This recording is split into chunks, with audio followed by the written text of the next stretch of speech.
అమల్లోకి గృహజ్యోతి 200 యూనిట్ల దాకా విద్యుత్ వాడే అర్హులకు మార్చి నెలలో జీరో బిల్లు వస్తుందట. అంటే మీకు ఇప్పుడు నెక్స్ట్ వచ్చే బిల్లు జీరో బిల్లు. ఎవరికి జీరో బిల్లు అంటే మీరు ఫిబ్రవరి నెలలో 200 యూనిట్లు మాత్రమే వాడుకొని ఉండాలి, వాళ్ళకు మాత్రమే జీరో బిల్లు. దాంతోపాటు మీకు వైట్ రేషన్ కార్డు ఉండాలి.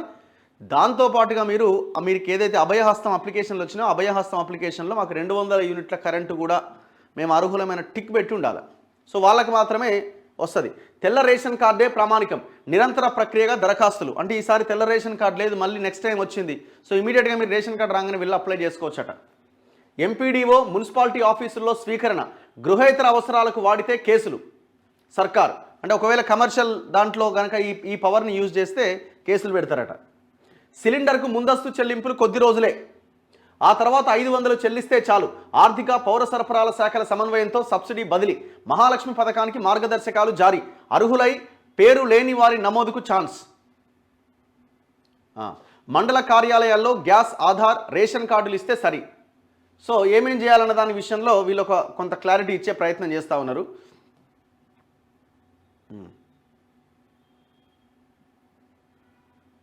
ఇంకో మహాలక్ష్మి వంట గ్యాస్ సబ్సిడీ పథకం రాష్ట్ర వ్యాప్తంగా అమల్లోకి వచ్చింది. ప్రిన్సిపల్ సెక్రటరీ పౌర సరఫరాల శాఖ commissioner DS Chauhan GO number 2తో పాటు మంగళవారం మార్గదర్శకాలు జారీ చేశారు. ప్రస్తుతం వంట గ్యాస్ సిలిండర్ ధర 955 రూపాయలుగా ఉన్నది. లబ్ధిదారులు ఈ ధర చెల్లించి సిలిండర్ తీసుకోవాలి. తర్వాత ఆయిల్ మార్కెటింగ్ కంపెనీల ద్వారా సబ్సిడీ సొమ్ము 500కు పోగా మిగిలింది వారి ఖాతాకు బదిలీ చేస్తారు. అంటే ఇప్పుడు 955 సిలిండర్ రేటు ఉంది, ఆల్రెడీ ఒక 40 రూపాయల సబ్సిడీ ఏదో మీకు అకౌంట్లో పడుతున్నది. సో అంటే 915 రూపాయలు. ఈ 915లో 500 రూపాయలు మీరు కట్టాల్సింది కాబట్టి మిగతా సబ్సిడీ అమౌంట్ 415 రూపాయలు. అది స్టేట్ గవర్నమెంట్ మీ అకౌంట్లో మళ్ళీ వేస్తుంది. అంటే 40 రూపాయలతో పాటు మీకు ఇంకొక 415 రూపాయలు మీ అకౌంట్లో పడతాయి. ఒకవేళ గ్యాస్ రేట్ పెరిగే కొద్దీ మీరు కట్టాల్సింది మాత్రం 500 అని ముఖ్యమంత్రి చెప్తున్నాడు. చూడాలి.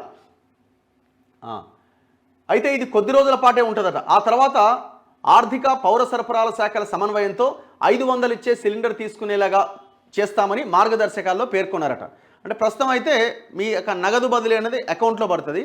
రాబోయే రోజుల్లో వీళ్ళందరూ అధికారులు అంతా సెట్ చేసి మీరు కేవలం 500 ఇస్తే సిలిండర్ వచ్చేలాగా ప్లాన్ చేస్తారట. ప్రస్తుతానికి రాష్ట్ర ప్రభుత్వం ఆయిల్ మార్కెటింగ్ కంపెనీలకు సబ్సిడీ మొత్తాన్ని అడ్వాన్స్ రూపంలో నెలకోసారి చెల్లిస్తుందని, అవి నేరుగా నగదు బదిలీ చేస్తాయని వివరించారు. ఈ పథకానికి సుమారుగా 40 లక్షల మందిని ఎంపిక చేశారు. తెల్ల రేషన్ కార్డుతో పాటుగా ఆధార్ కార్డ్, వంట గ్యాస్ కనెక్షన్ ఉన్నప్పటికీ లబ్ధిదారుల జాబితాలో చోటు దక్కకపోతే సంబంధిత తహసీల్దార్, ఎంపీడీఓ కార్యాలయాలకు వెళ్లి ఫిర్యాదు చేయాలని, గ్యాస్ కనెక్షన్ నెంబర్తో పాటు రేషన్, ఆధార్ కార్డ్, జిరాక్స్ కాపీలు సమర్పించి లబ్ధిదారుల జాబితాలో పేర్లు నమోదు చేయించుకోవాలి.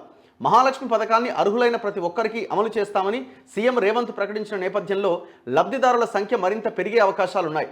రాష్ట్రంలో 90 లక్షల మందికి తెల్ల రేషన్ కార్డులకు గాను 64 లక్షల మందికి గ్యాస్ కనెక్షన్లు ఉన్నాయి. వీరిలో రెగ్యులర్గా బుక్ చేసుకున్న వారిని తెల్ల కార్డు, ఆధార్ కార్డు, బ్యాంకు ఖాతా, గ్యాస్ కనెక్షన్ వివరాలన్నీ సరిగ్గా ఉన్న 40 లక్షల మందిని మొదటి విడత లబ్ధిదారులుగా ఎంపిక చేశారు. రెండో విడతలో మిగతా వారిని ఎంపిక చేస్తారట. ఈ జీవోలో ఏమేం అంశాలు పేర్కొన్నారు? తెల్ల రేషన్ కార్డుతో పాటు గ్యాస్ కనెక్షన్ ఉన్న ప్రతి ఒక్కరికి మహాలక్ష్మి పథకంలో 500కే వంట గ్యాస్ సిలిండర్ పంపిణీ చేస్తాం. ప్రజాపాలన గ్రామ సభల్లో దరఖాస్తు చేసుకొని ఉండాలి. ఎల్పిజి గ్యాస్ కనెక్షన్ వినియోగదారుల పేరిట ఉండడంతో పాటుగా రెగ్యులర్గా గ్యాస్ బుకింగ్ చేస్తూ ఆ సిలిండర్ వినియోగిస్తూ ఉండాలి.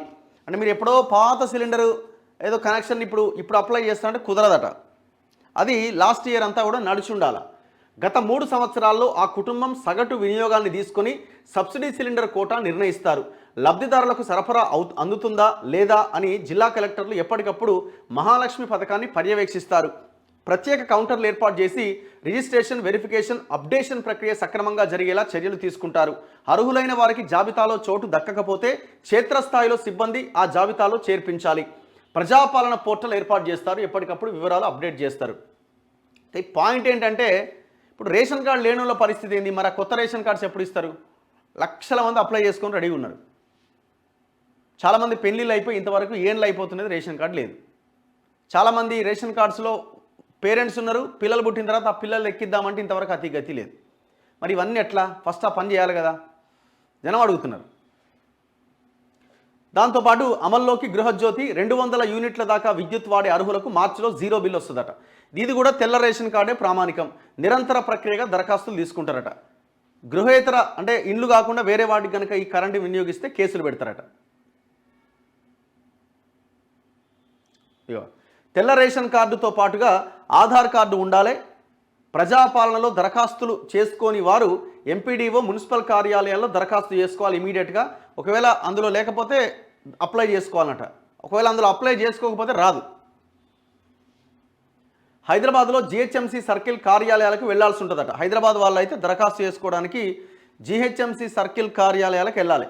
దరఖాస్తును పరిశీలన ఆమోదించే క్రమంలో వినియోగదారుడి నుంచి బిల్లును వసూలు చేయరట. ఆమోదం అనంతరం రివైజ్డ్ బిల్లును జారీ చేస్తారు. ఆహార భద్రతా కార్డులకు ఆధార్ అనుసంధానమై యూనిక్ సర్వీస్ కనెక్షన్ ఉంటే ఆ వివరాలు పొందుపరిచి దరఖాస్తు చేసుకోవచ్చు. ఇట్లా ఈ రెంట్ హౌసెస్ ఉన్న వాళ్ళు కూడా అప్లై చేసుకోవచ్చట. వాళ్ళకు కూడా వస్తుందని చెప్తున్నారు. ఇక మరి పాత బిల్లులు పెండింగ్లో బకాయిలు ఉంటే రాదు, ఎందుకంటే మా బిల్లులు కట్టాల్సిందే కదా. సో అట్లా సిచ్యువేషన్ ఉంటుంది. ఇప్పుడు ఇట్లా కూడా మళ్ళీ పాత బకాయిలన్నీ వసూలయ్యే అవకాశాలు ఉంటాయి.